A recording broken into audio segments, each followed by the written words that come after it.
Kalau hari-hari ini ada di antara kita yang merasa hampa, ini kabar baiknya. Saat teduh ini akan mengisimu dengan Yesus di hati. Firman Tuhan sudah siap dengan judul mengisi kekosongan jiwa. Saya percaya ini adalah suatu rema yang diperlukan hari-hari ini di zaman akhir seperti ini. Semua orang mengejar sesuatu yang gak jelas apa, padahal yang mereka butuhkan hanya satu, semua itu yang lainnya hanyalah tambahan saja. Kita lihat satu kitab yang ditulis oleh Raja Salomo di puncak kejayaannya ketika dia murtad dan meninggalkan jalan Tuhan. Lalu dia bertobat dan menulis kitab atau kitab Pengkhotbah dan dengan semua ayat-ayat yang istimewa. Pengkhotbah pasal yang kedua ayat 17 sampai yang ke-26 dulu. Saya bacakan ya.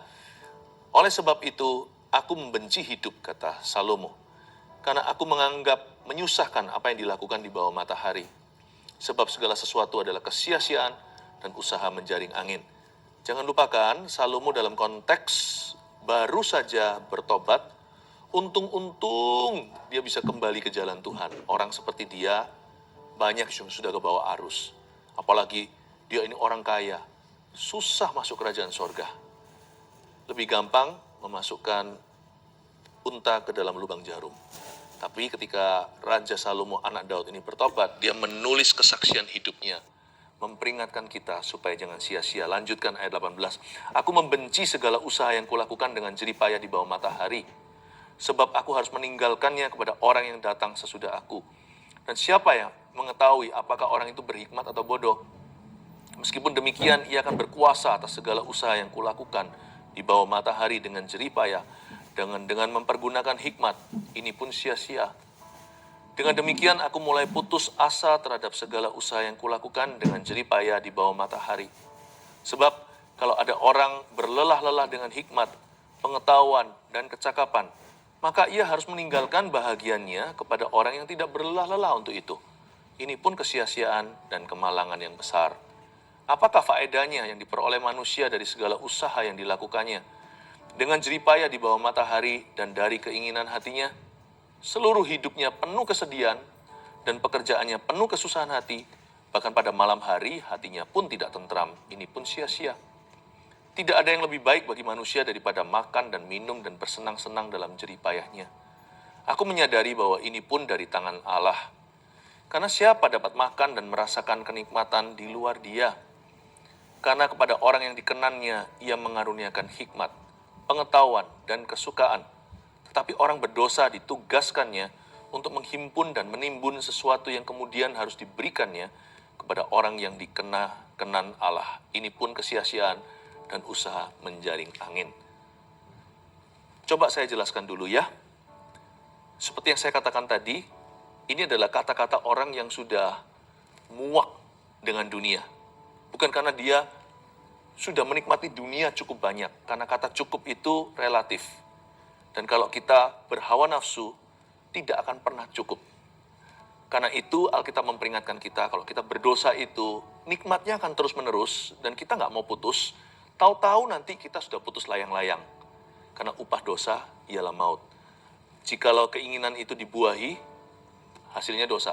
Tapi kalau dosa itu matang, dia membuahkan maut. Biasanya orang nggak kapok, nggak jerah, dan nggak muak sampai dia mati. Jadi ini adalah kasus khusus. Salomo bisa bertobat kembali ke jalan Tuhan. Dia berada di puncak-puncak jaya dan berada di titik-titik tinggi menggilanya dosa.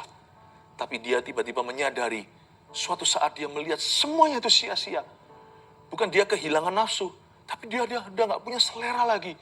Dia rindu Tuhan yang dia tinggalkan di masa mudanya. Bahkan waktu itu mungkin dia sudah kehilangan cinta sejati, wanita Sunem itu di Kidung Agung.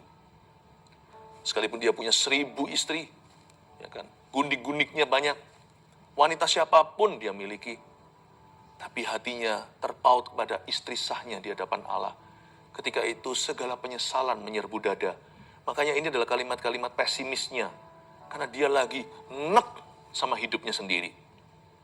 Untung dia bisa begitu ya, bersyukur. 1 dalam 1 juta yang bisa kembali seperti ini. Karena orang ini punya segala-galanya, itu membuat lebih susah. Kita dengarkan kata-kata pesimis itu untuk mengingatkan kepada kita bahwa hidup di luar Tuhan itu tidak ada makna, tidak ada warna, tidak ada arti. dan sia-sia. Ujungnya toh kita tidak akan bisa menikmati semua.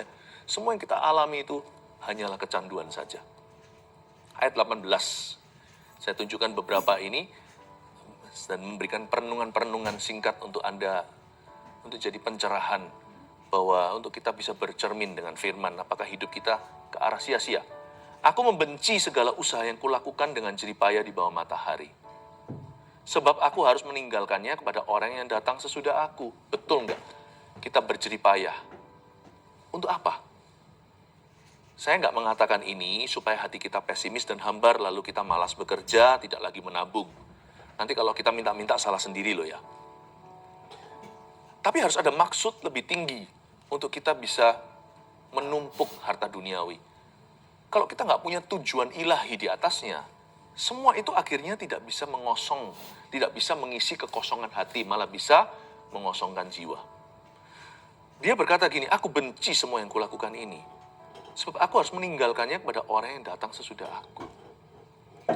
Setahu saya pernah baca beberapa majalah, beberapa konglomerat kelas dunia, mereka sudah menulis surat wasiat, kalau mereka mati atau meninggal dunia, mereka tidak akan tinggalkan atau berikan hartanya kepada anak-anaknya. Luar biasa enggak? Mereka biasanya punya fondasi atau yayasan. Mereka punya satu tujuan-tujuan manusiawi biasanya dikasih ke itu. Tapi ayat 19, Salomo mengatakan begini. Nah, kalau saya harus meninggalkan kepada orang yang datang sesudah aku, dan siapakah yang mengetahui? Who knows ya kan? Who knows? Siapa yang tahu? Apakah orang yang nanti menerima benefit atau keuntungan dari saya itu, dia berhikmat atau bodoh? Ini bukan bicara tentang penerusnya. Ini bicara orang-orang yang menerima dananya. Misalkan satu konglomerat dia menyerahkan hartanya, sebagian besar hartanya untuk satu percobaan untuk menemukan obat bagi kanker. Contohnya, kanker paru-paru atau apa.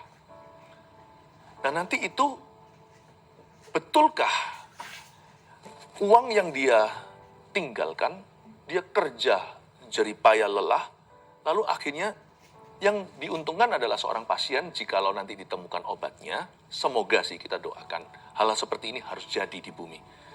Dan bukannya orang-orang yang tidak kenal Tuhan, harusnya anak-anak Tuhan yang lebih banyak sumbangsih. Tapi misalkan cure for cancer.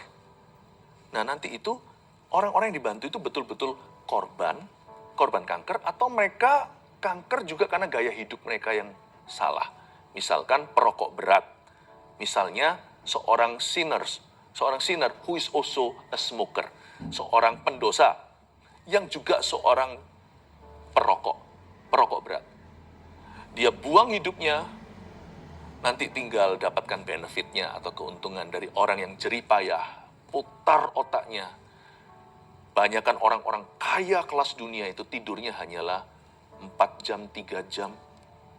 Lalu berujung hanyalah untuk menolong seorang kecanduan yang setelah dia ditolong juga tidak tentu dia bertobat dan berterima kasih. Saya tidak berkata ini berarti kita tidak berbelas kasih. No ya.